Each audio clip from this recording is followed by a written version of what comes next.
Kehidupan rumah tangga ibarat perahu di tengah lautan yang dipenuhi ombak besar dan deru badai. Dalam situasi ini, hanya ada dua pilihan, yakni selamat sampai dermaga atau karam sia-sia terkubur lautan. Dewi Sandra tak pernah menyangka jika perahu rumah tangganya karam di tengah lautan. 2 kali menjalin rumah tangga, 2 kali pula ia menoreh kegagalan. Pernikahan Dewi Sandra dengan artis Surya Saputra di tahun 2004 silam menemui kegagalan dan akhirnya mereka bercerai di tahun 2004. Berikutnya, pernikahannya dengan musisi dan penyanyi Glenn Fredly di tahun 2006 juga membentur prahara perpisahan. Keduanya resmi berpisah di tahun 2009 lalu. Kegagalan ini dirasakan Dewi sebagai pelajaran hidup yang mahal. Saya menghargai mereka pernah menjadi bagian dari kehidupan saya. Mereka juga pernah melewati masa-masa yang menjadi pengalaman yang sangat luar biasa sekali. Tapi sekarang ini kita semua punya kehidupan masing-masing, dan itu pun harus dihargai, saya rasa. Jadi kadang-kadang saya pengen gitu media nggak usah bilang lah mantan, meskipun itu kenyataan, karena Surya sudah punya istrinya sendiri, Glenn juga punya kehidupan sendiri, dan saya juga punya kehidupan baru sendiri. Dan tanpa dibahas semua orang juga tahu gitu. Jadi lebih baik kita menjalankan masing-masing, tapi tetap menghargai satu dengan lain. Dalam masa kesendiriannya, Dewi sempat terhimpit trauma perceraian, hingga ia berniat tak lagi membuka hati pada pria manapun. Tahun 2009 dicatat Dewi sebagai tahun paling kelam dalam hidupnya. Tapi di tahun itu pula, Dewi memahat keinginan untuk bangkit. Dewi ingin menjemput semua impiannya. Saya mengalami kegagalan untuk kedua kalinya. Ibu saya meninggal di saat tidak terlalu jauh berbeda, dan saya merasa sedih, hilang arah. Saya merasa nggak punya tujuan hidup. Saya merasa gagal dalam segala aspek. And then I read something where after you fall, the only way to go back is up. Saat kamu jatuh, akhirnya kamu harus naik lagi gitu. Ya waktunya saya untuk bangkit. Saya merasa udah jatuh banget. Apalagi gitu, apalagi yang harus saya lakukan selain bangun. Siapa bisa menebak datangnya cinta? Dewi pun tak pernah menyangka jika Tuhan mempertemukannya dengan Agus Rahman. Tapi Dewi tak mudah begitu saja untuk menerima Agus. Sampai akhirnya Dewi percaya bahwa Agus adalah pria yang tepat buatnya. Pada 11 Desember 2011 lalu, cinta Dewi dan Agus tertasbih dalam kesakralan pernikahan. Akhirnya saya bertemu dengan Agus. Dia adalah orang yang sangat, saya nggak mau bilang sempurna karena tidak ada yang sempurna di muka bumi ini, tapi mendekati sempurna buat saya. Dan sesuai dengan doa saya, sosok seorang laki-laki dan imam yang saya butuh dan inginkan, semua kriterianya ada di dia. And I am very happy, alhamdulillah. Dan masuklah sosok Agus. Agus juga bisa membaur dengan keluarga saya, dengan sahabat-sahabat saya dengan baik. Mereka akhirnya menyetujui karena saya udah gak punya orang tua lagi. Mulailah saya luluh dengan dia. Prosesnya sampai kita akhirnya menikah tahunan. Prakteknya itu menjadi satu perjalanan yang mudah-mudahan perjalanan yang indah sampai maut memisahkan saya dengan dia. Dan kalau bisa ketika sudah pisah karena maut dan bukan karena hal lain lagi, saya berharap saya bisa bertemu dia di alam berikutnya.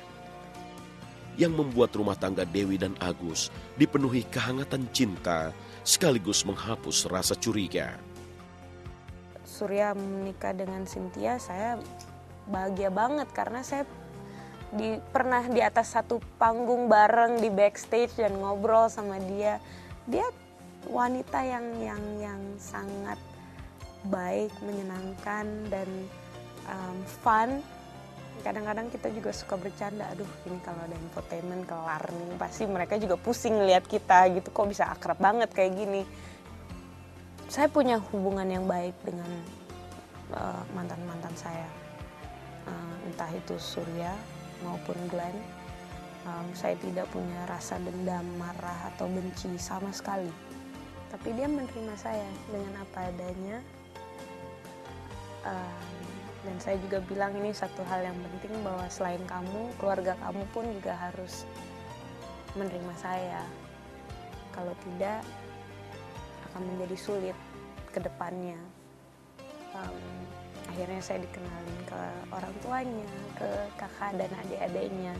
And he has a beautiful family, who are my family now. And I'm very happy. Dan saya merasa sangat diberkati sama keberadaan mereka semua. Di usia 32 tahun ini, Dewi Sandra memilih menjalani hidup dengan batin tenang.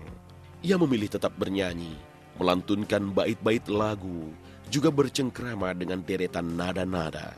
Entah kapan, Dewi akan menggeser eksistensinya di dunia entertainment. Biarlah waktu yang akan mengujinya. Saat ini, Dewi hanya memiliki impian sederhana. Ia ingin tinggal di desa, jauh dari keramaian, sambil berkebun dan bercocok tanam. Omongan adalah sesuatu yang tentu setiap perempuan, setiap wanita pasti, apalagi yang sudah punya suami, ingin punya. And kembali lagi untuk alasan yang tidak bisa saya jawab, karena saya sudah ke dokter, saya udah kemana-mana, ya, you're fine, semuanya normal, baik. Kembali lagi belum terjadi buat saya untuk punya anak. Saya percaya kapanpun, karena ada banyak orang-orang yang sudah menikah belasan tahun baru dikasih karunia anak.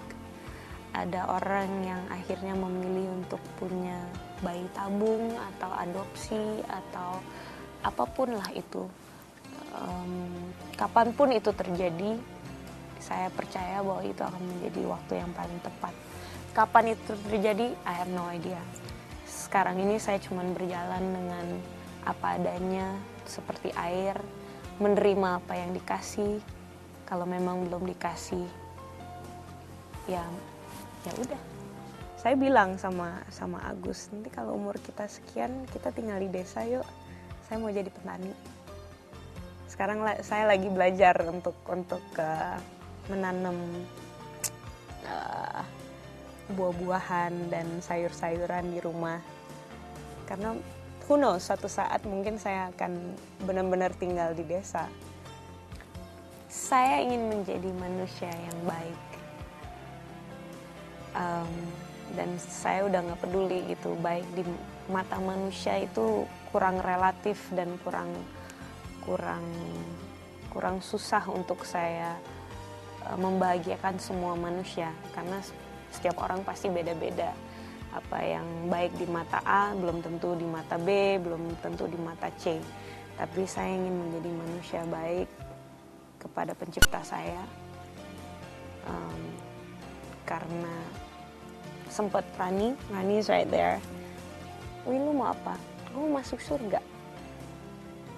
That is my hope. Saya yakin kalau kedua orang tua saya masih hidup, mereka akan bilang bahwa saya adalah anak yang paling keras kepala di antara ketiga saudara ini. Dan saya adalah anak yang paling ekspresif, tapi at the same time anak yang paling cuek dan santai.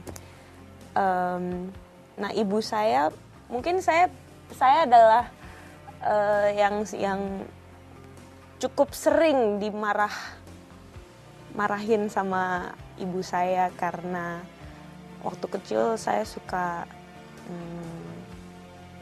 cuek atau pakai baju selengean menurut beliau.